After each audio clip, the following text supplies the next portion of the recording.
ಇಲ್ಲೇ ಧಾರವಾಡದಲ್ಲಿ ಸುಮಾರು ವರ್ಷಗಳ ಹಿಂದೆ ಆಗಿ ಹೋದಂತ ಘಟನೆ. ಒಬ್ಬರು ಪ್ರಾಧ್ಯಾಪಕರು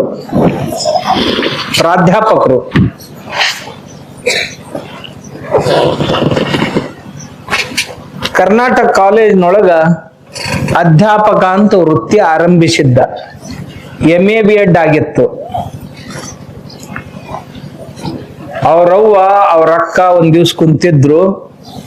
ಅವ್ರವ್ವ ಅಂದ್ಲು, ನೋಡ್ಪ ನಿಮ್ಮ ಅಕ್ಕ ಅದಾಳ, ಅಕ್ಕನ ಮಗಳು ಒಂದೈತಿ, ಅದನ್ನ ನೀ ಮಾಡ್ಕೊಂಡೆ ಅಂತಂದ್ರ ಕಳ್ಳ ಬಳ್ಳಿ ಕೂಡು ಉಳಿತಾವು ಅಂತಂದ್ಲು. ಆ ಹುಡುಗಿ ಮಂದ ಬುದ್ಧಿಯವಳು ಅಂತ ಇವನಿಗೆ ಗೊತ್ತಿತ್ತು. ಹುಟ್ಟ ಮತಿಮಂದಳಕಿ.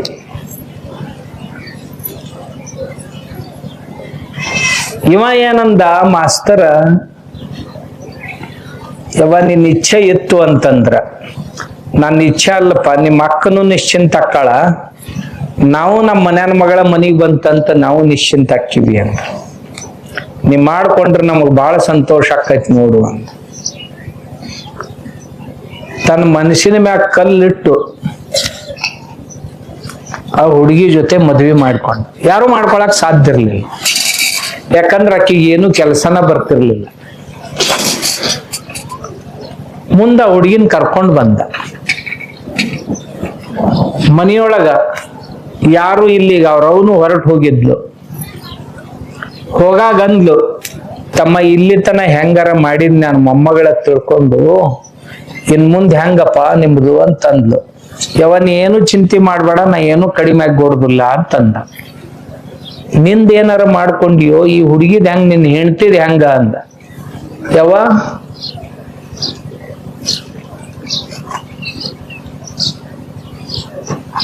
ಈ ಶರೀರದೊಳಗ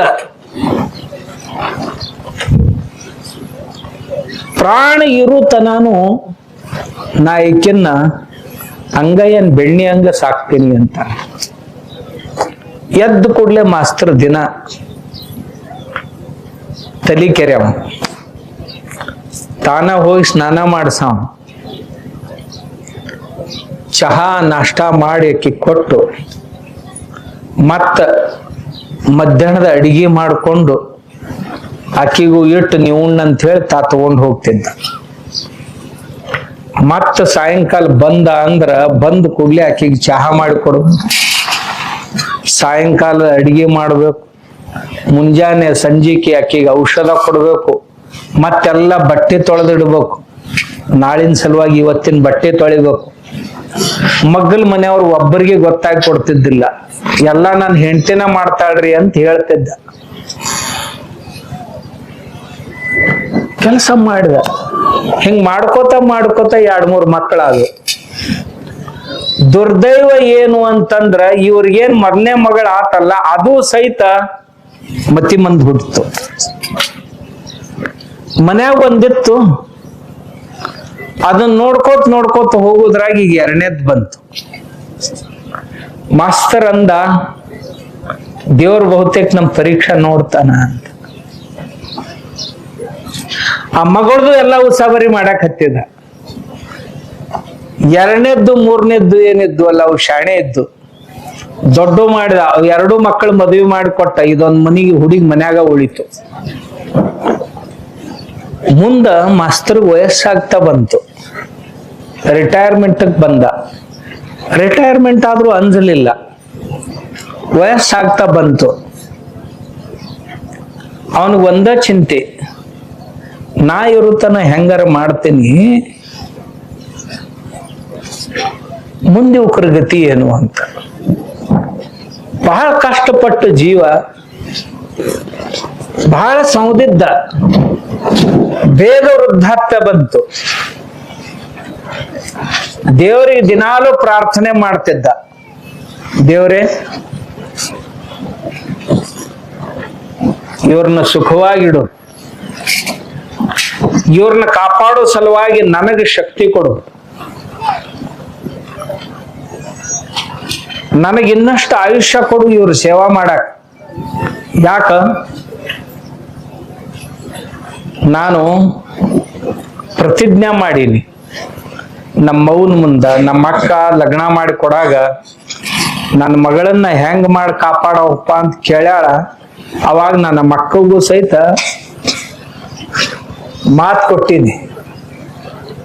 ಆ ಮಾಸ್ತರ ಕೊನೆಯ ಕ್ಷಣದವರೆಗೂ ಯಾವಾಗ ಜಡ್ಡು ಬಿದ್ದ ಅವತ್ತಿನ ದಿವಸ ಅವನಿಗೆ ವಿಚಾರ ಬಂದಿತ್ತು ಮನುಷ್ಯನೊಳಗ, ಏನ್ ಮಾಡುದಿನ್ನ ಅಂತ. ಎಲ್ಲರಿಗೂ ವಿಷ ಕೊಟ್ಟು ಬಿಡು ನೀನು,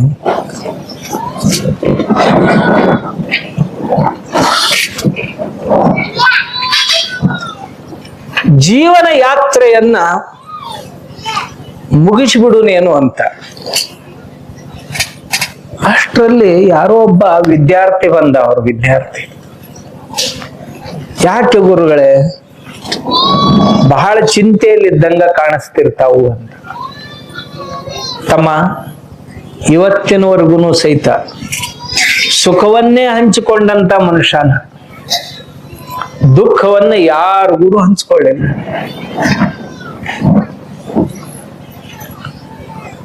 ಸುಖ ಆಗ್ಲಿ ದುಃಖ ಆಗ್ಲಿ ಸುಖ ಹಂಚ್ಕೊಂಡ್ರೆ ಹೆಚ್ಚಾಕೈತಂತ. ಅವ ತಗೋತಾನ, ಅವ ಮತ್ತೊಬ್ಬ ಹೇಳ್ತಾನ, ಅವ ಮತ್ತೊಬ್ಬ ಹೇಳ್ತಾನ, ಅದರಿಂದಾಗಿ ಸುಖ ಹೆಚ್ಚಾಕೊಂತ ಹೋಗ್ತೈತಿ. ದುಃಖ ಹಂಚ್ಕೊಂಡ್ರ ಕಡಿಮೆ ಆಕೈತಂತ.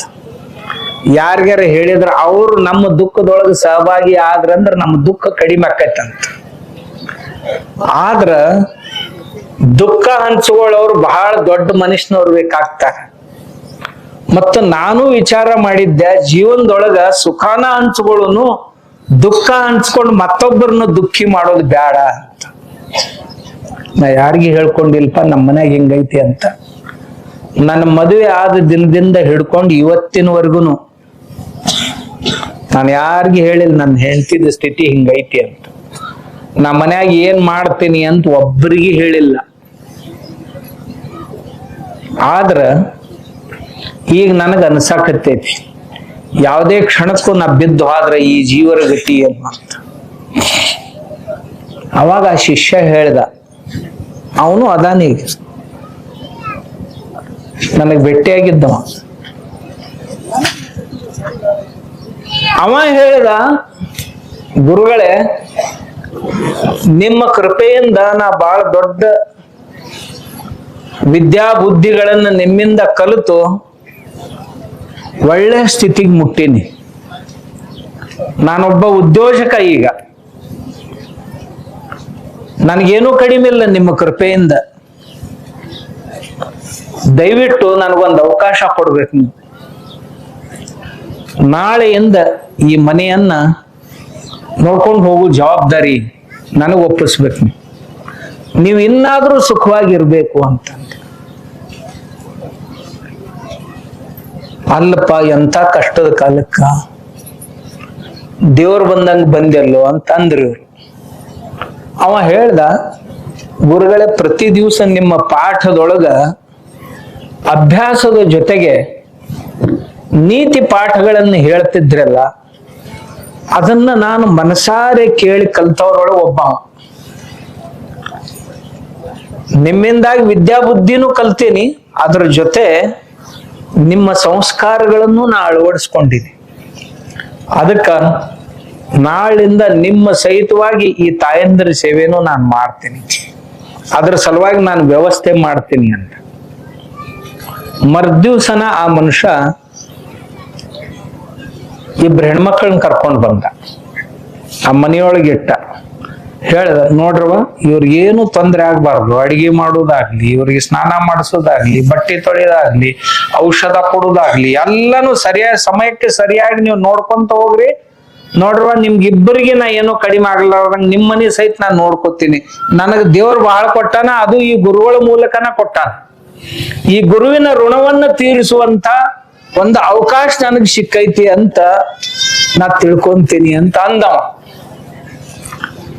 ಅವಾಗ ಆ ಗುರುಗಳು ಅಂದ್ರಂತ, ತಮ್ಮ ಈ ಪೂರ್ವದೊಳಗ ಭೇಟಿಯಾಗಿದ್ರಿಂದ ಎಷ್ಟು ಚಲೋ ಆಕಿತ್ತಲ್ಲ. ಆದ್ರ ದೇವ್ರು ಯಾರ್ಯಾರ್ದು ಏನೇನ್ ಆಯೋಜನೆ ಮಾಡ್ಯಾನಲ್ಲ ಹಂಗ ಆಗೋದಪ್ಪ ನಡೀದು ಅಂತ. ನಾ ಯಾಕೆ ಈ ಮಾತನ್ನ ಹೇಳಿದೆ ಅಂದ್ರ, ಒಂದು ಉದಾಹರಣೆ ಆಗಲೇ ಹೇಳಿದಂತ ತಾಯಿದಿದ್ರ ಒಂದು ಉದಾಹರಣೆ ಇಂಥ ತಂದೆಗಳು ನಮ್ಮ ದೇಶದಲ್ಲಿ ಅದಾರ. ಈ ದೇಶ ನಿಂತದ್ ಯಾರ ಮ್ಯಾಗ ಅಂದ್ರೆ ಇಂಥವ್ರ ಮ್ಯಾಗನ. ಈ ಸಮಾಜ ಗಟ್ಟಿಮುಟ್ಟಾಗಿ ನಿಂತದ್ ಯಾರ ಮ್ಯಾಗ ಅಂದ್ರೆ ಇಂಥವ್ರ ಸಂಸ್ಕಾರವಂತರ ಮ್ಯಾಗ. ಈ ದಿನ ಹೊಡೆದಾಡಿ ಬಡದಾಡಿ ಕಡ್ದಾಡಿ ಏನ್ ಸಾಯ್ತಾವಲ್ಲ ಅಂಥವ್ರ ಮ್ಯಾಗ ಸಮಾಜ ನಿಲ್ಲಕ್ ಸಾಧ್ಯ ಇಲ್ಲ. ಸಮಾಜ ನಿಂತದ್ದ ಇಂಥ ಸಂಯಮಿಗಳ ಮೇಲೆ. ನಮ್ಮ ಸಂಸ್ಕೃತಿ, ಭಾರತೀಯ ಸಂಸ್ಕೃತಿ ನಮಗ ಕಲಿಸಿಕೊಟ್ಟದ್ದ ಇದನ್ನ. ನಮಗ ಅಧ್ಯಾತ್ಮ ಎಲ್ಲರೊಳಗೂ ಪರಮಾತ್ಮ ಅದಾನ ಅನ್ನೋದನ್ನ ನೋಡ್ರಪ್ಪ ಅಂತ ಆಗ್ಲೇ ಗುರುಗಳು ಹೇಳಿದ್ರಲ್ಲ. ನಾವು ಬರೇ ಮ್ಯಾಲೆ ನೋಡ್ಬಾರ್ದು, ಅವರ ಹೃದಯದ ಒಳಗೊಬ್ಬ ದೇವರದಾನ ಅಂತ ತಿಳ್ಕೊಬೇಕು ಅಂತ ಏನ್ ಹೇಳಿದ್ರಲ್ಲ. ಪೂಜ್ಯರು ಹೇಳಿದ್ರಲ್ಲ, ಭಕ್ತರು ಅಂತ ಯಾರಿಗೆ ಅನ್ಬೇಕು ಅಂತಂದ್ರ ಅಂಥ ಆ ಮಾನಸಿಕತೆ ಉಳ್ಳಂಥವ್ರಿಗೆ ಅನ್ಬೇಕ ಹೊರತು ಮತ್ತೆ ಯಾರಿಗೆ ಅಲ್ಲ ಅಂತ. ಇದು ನಮ್ಮ ದೇಶದ ಆಧ್ಯಾತ್ಮಿಕ ಕ್ಷೇತ್ರದ ಬಹುದೊಡ್ಡ ಕೊಡುಗೆ ನಮ್ಮ ಸಲುವಾಗಿ. ನಾವೆಲ್ಲ ಈ ಮಂದಿರಗಳಲ್ಲಿ ಹೋಗಿ ಸತ್ಸಂಗಗಳನ್ನ ಮಾಡಿ ಮನೆಯೊಳಗ ಪೂಜೆ, ಭಜನೆ, ಆರತಿ, ಧ್ಯಾನ, ಜಪ, ತಪ ಮಾಡಿ ಗಳಿಸಬೇಕಾದದ್ದು ಏನು ಅಂತಂದ್ರ ಈ ಆಂತರಿಕ ಸೌಂದರ್ಯವನ್ನ, ಆಂತರಿಕ ಶ್ರೀಮಂತಿಕೆಯನ್ನ, ಸಾಂಸ್ಕಾರಿಕ ಶ್ರೀಮಂತಿಕೆಯನ್ನ ಅದನ್ನ ಗಳಿಸೋ ಸಲುವಾಗಿ ನಿಮಿತ್ತ ಬೇಕಾಗ್ತಾವ ಅಷ್ಟೇ. ಅದನ್ನ ಗಳಿಸ್ತೀವಿ. ಆದ್ರಿಂದ ನೀವು ಮರಿಕಟ್ಟೆಯವರು ಮತ್ ಸುತ್ತಮುತ್ತಲ ಹಳ್ಳಿಯವರು ಈ ಭಾಗಕ್ಕೆ ದೇವರು ಮೊದ್ಲಿಂದ ನಮ್ಮ ಔಜಿಕರ್ ಮಹಾರಾಜರು ಈ ಊರಾಗ ಏನ್ ಬರ್ತಿದ್ರು, ಈ ಊರಾಗ ಬಹುಸಂಖ್ಯಕರು ಅವ್ರ ಸಲುವಾಗಿ ಅಂದ್ರ ಜೀವಕ್ಕೆ ಜೀವ ಕೊಡೋರು ಇದ್ರು. ಅಂಥ ಭಕ್ತರು ಈ ಊರಾಗ. ಅವರು ತಮ್ಮ ಆಯುಷ್ಯದೊಳಗ ಇಂಥ ಒಂದ್ 8-10 ಊರುಗಳು ಅಷ್ಟ ಆರಿಸ್ಕೊಂಡಿದ್ರು. ಇದೊಂದು ಮರಿಕಟ್ಟಿ, ಒಂದು ಸೂರ್ಪಾಲಿ, ಆಮ್ಯಾಗ ಶಿರಡಾಣ, ಆಮ್ಯಾಗ ಉಳ್ಳಿಗೆರೆ, ಯಾವ್ದದು ತುರ್ಕರ್ ಶೀಗೆಹಳ್ಳಿ ಒಂದು, ಉಳ್ಳಿಗೆರೆ ಒಂದು, ಶಿವನೂರ್ ಒಂದು, ಅರಟಾಳ್ ಒಂದು, ಹಿಡ್ಕಲ್ ಒಂದು, ಇಂಥ ಒಂದು 8-10 ಊರುಗಳು ಆರಿಸ್ಕೊಂಡಿದ್ರು. ಬಾಳ ಆ ಕಡೆ ಹರಡಿದ್ದಿಲ್ಲ. ಮಾಡ್ಕೊಂಡು ಎಷ್ಟು ಮಂದಿನ ಏನ್ ತಯಾರು ಮಾಡಿದ್ರಲ್ಲ, ಗಟ್ಟಿ ಬೀಜನ ತಯಾರು ಮಾಡಿದ್ರು. ಬಾಳ ಗಟ್ಟಿ ಬೀಜ. ಮತ್ತ ಎಂಥ ತ್ಯಾಗ ಸಮರ್ಪಣೆಗಳನ್ನು ಮಾಡಕ್ ಬಂದಿರ್ಬೇಕು, ಅಂಥದ್ದು ಮಾಡಿದ್ರ. ಆ ಸಂಸ್ಕಾರ ನಿಮ್ ಊರಾಗ ಅದಾವ. ನಾ ಯಾಕೆ ಹೇಳಿದ್ನಿ ಅಂದ್ರೆ ಇದನ್ನ ಇಲ್ಲಿ ಮರಿಕಟ್ಟಾಗ ಅದಾವ, ಗಟ್ಟಿ ಬೀಜ ಅದಾವ. ಇದನ್ನ ಉಳಿಸ್ಕೊಂಡು ಹೋಗೋಂಥವ್ರು ಇದೀರಿ ನೀವೆಲ್ಲರೂ. ನಿಮಗೇನು ಮರಾಠಿ ತಿಳಿಯಂಗಿಲ್ಲ, ಆದ್ರೂ ಭಜನಿ ಮಾಡ್ತೀರಿ. ನಿಮ್ಗೆ ಇದು ನಾವ್ ದೊಡ್ಡ ಆಶ್ಚರ್ಯ ಇದೆ. ಏನ ಭಜನಿ ಅರ್ಥನೂ ಗೊತ್ತಿಲ್ಲ, ಆರತಿ ಅರ್ಥನೂ ಗೊತ್ತಿಲ್ಲ, ಆದ್ರೆ ಬಾಯ್ಪಾಟ್ ಮಾಡಿ ನೀವ್ ಎಷ್ಟ್ ಅಂತಿರ್ಲ ಅಟ್ ನಮ್ಗೂ ಅನ್ನಕ್ ಬರಂಗಿಲ್ಲ ಗೊತ್ತಿದ್ದವ್ರಿಗೆ. ಯಾಕಂದ್ರ ಗುರುಗಳದ್ದು ಭಜನಿ ಅನ್ನೋ ಶ್ರದ್ಧೆ ಏನೈತಲ್ ನಿಮ್ದು, ಅದು ಫಲ ಕೊಡುದ ಹೊರತು ಅಂದ್ ಭಜನೆ ಕೊಡುದಿಲ್ಲ. ಆ ಭಜನಿ ಮಾಡು ಹಿಂದಿನ ಭಾವ ಇರ್ತೈತಲ್ಲ, ಭಾವಕ್ಕ ಫಲ ದೊರಿತೈತೆ ಹೊರತು ಆ ಕ್ರಿಯೆಗೆ ಫಲ ಇಲ್ಲ. ಕ್ರಿಯೆ ಹಿಂದಿರುವಂತ ಭಾವ ಅದು ನಿಮ್ಮಲ್ಲಿ ಐತಿ.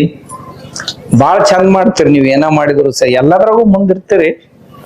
ಇದ್ರಾಗೂ ಮುಂದದಿರಿ, ಒಕ್ಕಲ್ತನದಾಗೂ ಮುಂದದಿರಿ, ಮತ್ ರೊಕ್ಕ ಖರ್ಚು ಮಾಡಕ್ಕೂ ಮುಂದದಿರಿ. ಇನ್ನು ಉಳ್ದು ಹೇಳುದಲ್ಲ, ಅದ್ರಾಗೂ ಬಾಳದ್ರಾಗ ಮುಂದದಿರಿ ನೀವು. ಅವು ಹೇಳುದಿಲ್ಲ, ಅವ್ ಕೆಲ್ಸಕ್ ಬಾರ್ದು ಹೇಳಬಾರ್ದು.